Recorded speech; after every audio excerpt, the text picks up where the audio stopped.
But at what point does a statute or an executive order become unconstitutional? Is it some a priori determination? It becomes, I mean, what I'm telling you what I'm getting at, and I don't mean any disrespect. Who appointed you to the United States Supreme Court? I was appointed. That determined, isn't it a court of final jurisdiction decides what's constitutional and not? In fact, aren't most acts of Congress presumed to be constitutional?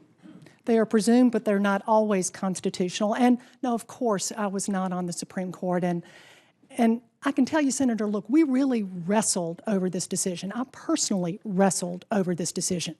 Hey, everyone. Welcome to Capitol Insights. Today, we're diving deep into a fascinating Senate hearing that had everyone talking. You won't believe some of the exchanges between Senator Kennedy and former Deputy AG Sally Yates. Before we get into the juicy details, hit that subscribe button to stay updated on more political breakdowns like this one. Let me set the stage for you. Former Deputy Attorney General Sally Yates faced off with Senator Kennedy over a controversial decision. She had refused to defend President Trump's executive order, believing it was unconstitutional. The tension in the room was palpable as she explained her stance. Defending the order would mean arguing it had nothing to do with religion or discrimination against Muslims. Pretty bold move, right? Here's where things got really interesting. Senator Kennedy basically asked Yates, "Who made you Supreme Court?" He challenged her on when and how something becomes unconstitutional. But Yates stood her ground, emphasizing that as Attorney General, it's her duty to say no to unlawful presidential requests. Guys, if you're finding this breakdown helpful, don't forget to smash that subscribe button. Now, let's talk about the Russian elephant in the room. Both Yates and Director Clapper confirmed Russian attempts to influence the election. But here's the kicker. Clapper admitted they couldn't definitively say if these efforts actually changed the election outcome. They even discussed historical examples like alleged Russian interference back in 1968 and 1984. I believe it's constitutional or unconstitutional? I was not convinced that it was constitutional. I believed that it was unconstitutional in the sense that there was no way in the world I could send folks in there to argue something that we didn't believe to be the truth. So you believe it's unconstitutional? Yes. Okay. I don't mean to wax too metaphysical. And if I can say, I can understand why you might be a little frustrated with the language here. I'm not frustrated. I'm happy as a clam. No, and here's the reason. Let me give you a little idea of the timing. Okay, but let me stop you because I don't have much time. I got a lot of ground to cover. Okay. I don't mean to wax too metaphysical here, but at what point does an act of Congress or an executive order become unconstitutional? Well, it all depends on what the act does. No, but I mean, at what point is it become? I can look at a statute and say, I think that's unconstitutional. Does that make it unconstitutional? I think the issue that we faced at the Department of Justice is to defend this executive order would require lawyers to go in and argue that this has nothing to do with religion. But at what point does a statute or an executive order become unconstitutional? Is it some a priori determination? It becomes, I mean, what I'm telling you what I'm getting at, and I don't mean any disrespect. Who appointed you to the United States Supreme Court? I was appointed. That determined, isn't it a court of final jurisdiction decides what's constitutional and not? In fact, aren't most acts of Congress presumed to be constitutional? They are presumed, but they're not always constitutional. And no, of course, I was not on the Supreme Court. And I can tell you, Senator, look, we really wrestled over this decision. I personally wrestled over this decision. And it was not one that I took lightly at all.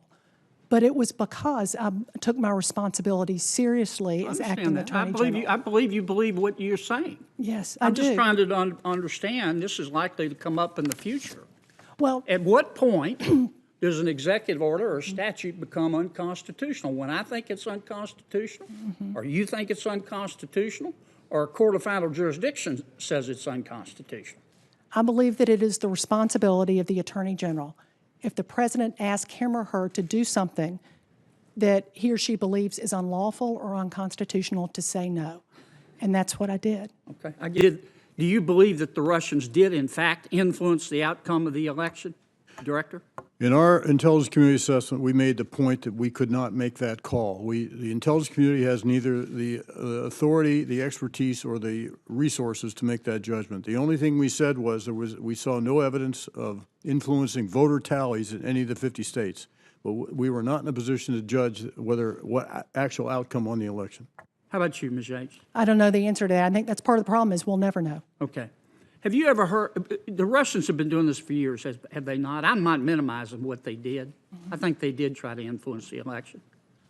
It's absolutely true. And as I pointed out, as I mentioned in my opening statement, sir, they've been doing this since at least the 60s. Okay. The difference, however, was this is unprecedented in terms of its aggressiveness and the multifaceted campaign that they mounted. That's new. Isn't it a fact that in 1968, the Kremlin, actually Service A, which was part of the AGB, attempted to subsidize the campaign of Hubert Humphrey? I don't know the specifics of that. I did want to research that, but again, that certainly comports with what the Russian tactics would be. Okay. Isn't it a fact that in 1984, the Kremlin tried to stop Ronald Reagan from being reelected? Again, I'd have to do some research to verify that, but again, it certainly comports with what, if they chose a candidate they, for whatever reason they had an aversion to, they would do that. Okay. General Clapper, have you ever leaked information, classified or unclassified, to a member of the press? Not wittingly or knowingly, as I said in my statement. Classified or unclassified? Well, unclassified is not leaking. Unclassified, that's somewhat of a somewhat of a non sequitur. Have you ever given information to a reporter that you didn't want to have your name connected with, but you wanted to see it in the paper? I have not. I've had many encounters with media over my career. I'm sorry about that. How about you, Ms. Yates?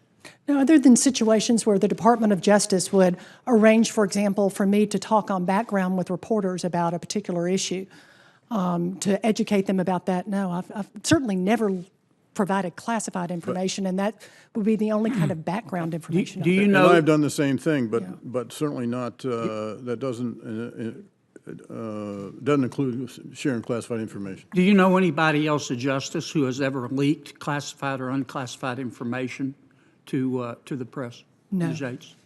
No. Mind-blowing, right? The finale was intense. Kennedy grilled both officials about leaking information to the press. Both Yates and Clapper acknowledged doing background briefings with media, but firmly denied leaking any classified information. The way they handled these accusations was fascinating to watch. So there you have it, folks. A hearing that touched on constitutional authority, presidential powers, Russian interference, and media relations, all in one session. If you enjoyed this breakdown of high-stakes political drama, you know what to do. Hit that subscribe button on Capitol Insights and notification bell. Drop your thoughts in the comments below. What do you think about Yates' stance on constitutional authority? See you in the next video.